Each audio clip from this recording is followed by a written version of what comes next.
Today, I want to talk about my college entrance exams. First of all, I didn't go to an elite high school. Back in middle school, I spent almost all day playing Call of Duty with my friends.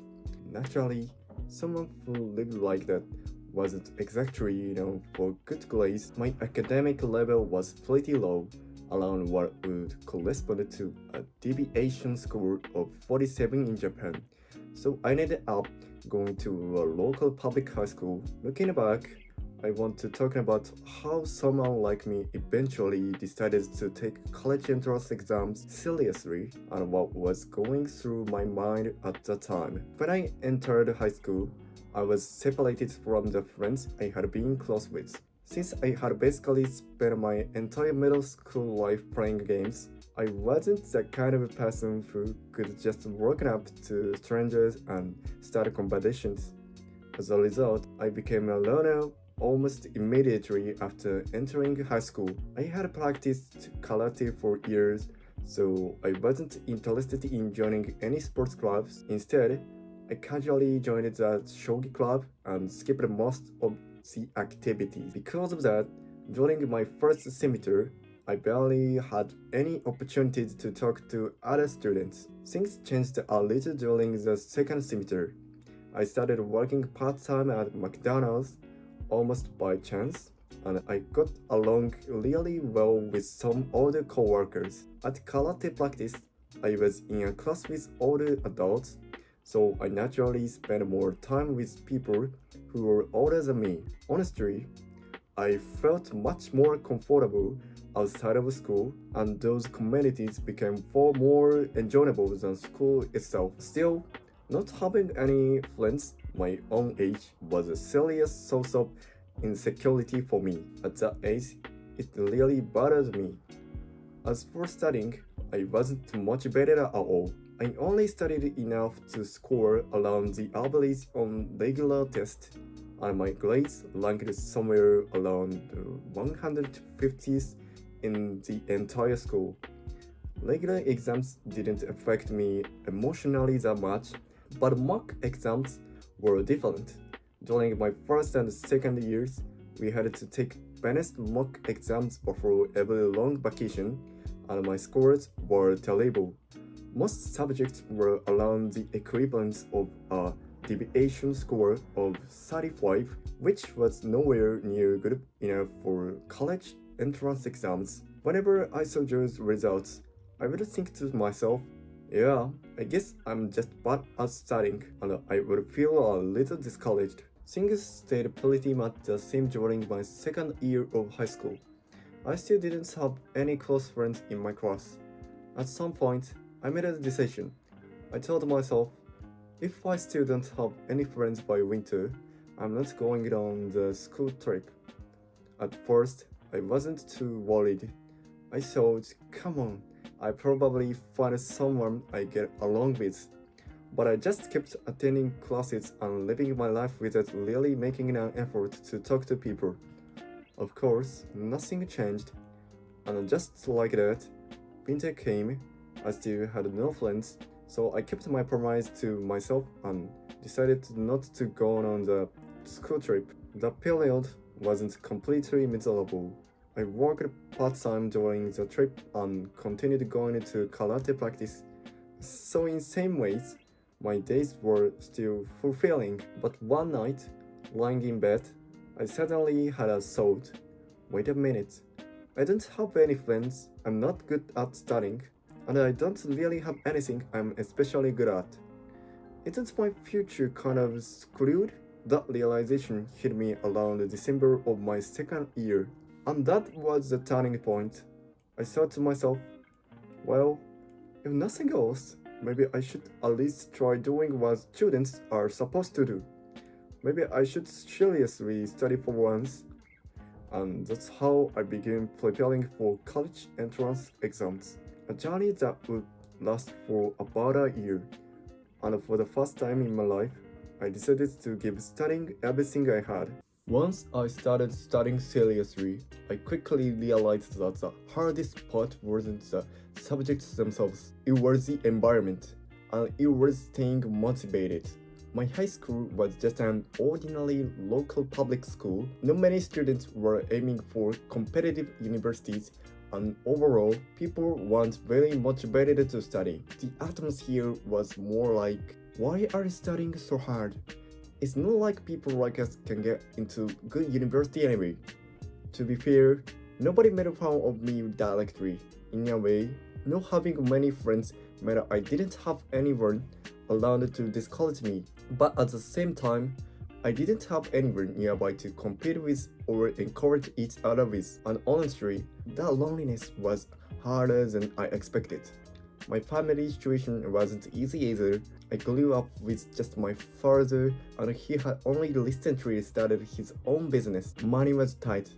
I couldn't afford to go to a cram school. In fact, I used money from my part-time job to buy my own textbooks and study materials. So I had no choice but to fight this battle on my own, making the best use of the limited time I had. Fortunately, there was one person who supported me, an old friend from middle school.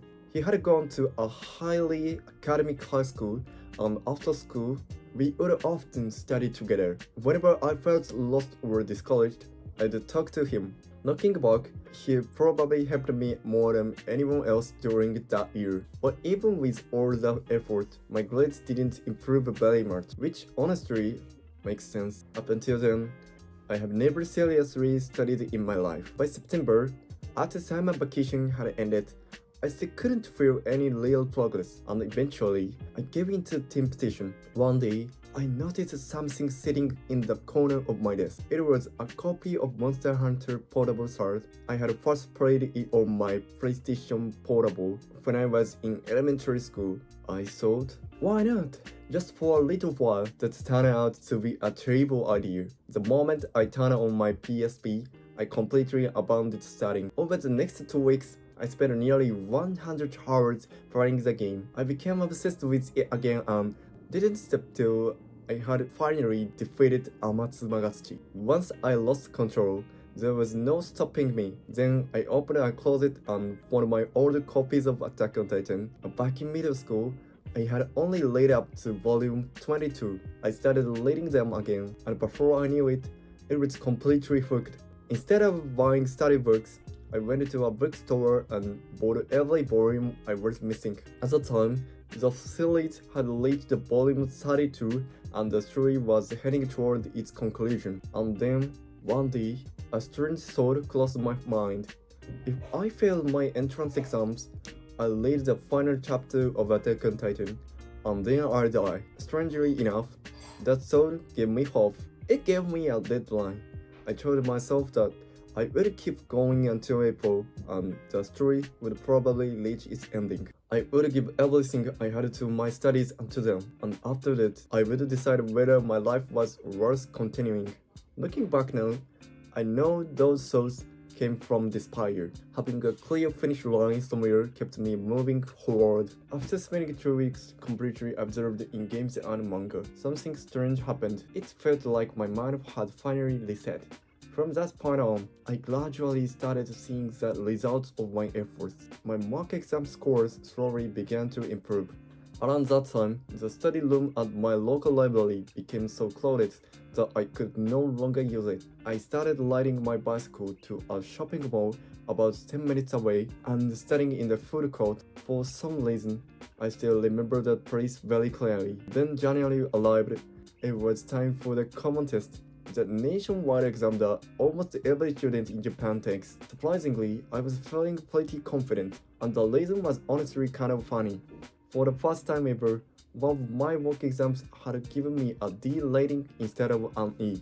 Looking back, that wasn't exactly a great reason to be confident, but at the time, I felt like I was finally improving. I felt like I had momentum, so I walked into the exam with confidence, and things did not go well. My score wasn't high enough for my first choice university, and even for my second and third choices, I would have needed an incredible comeback. I was devastated. Therefore, all I could do was stare blankly and think, I guess it's over. I thought my dream of going to college had fallen apart. Then, unexpectedly, my grade supervisor approached me with a suggestion.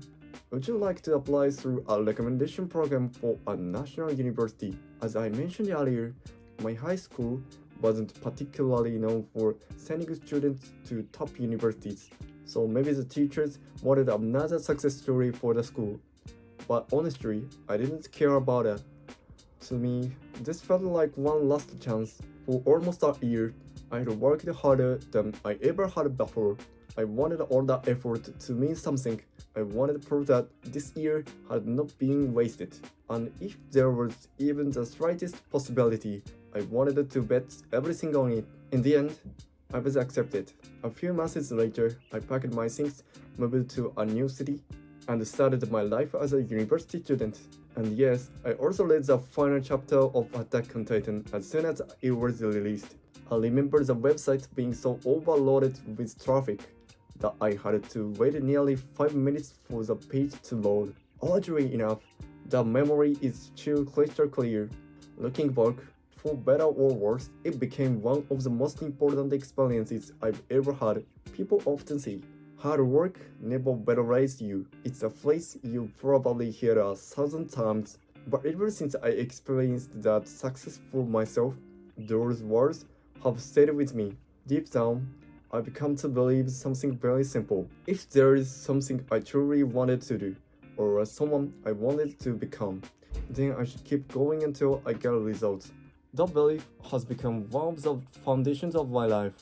And honestly, I think it all started with that lonely high school student who decided for the first time in his life to take studying seriously.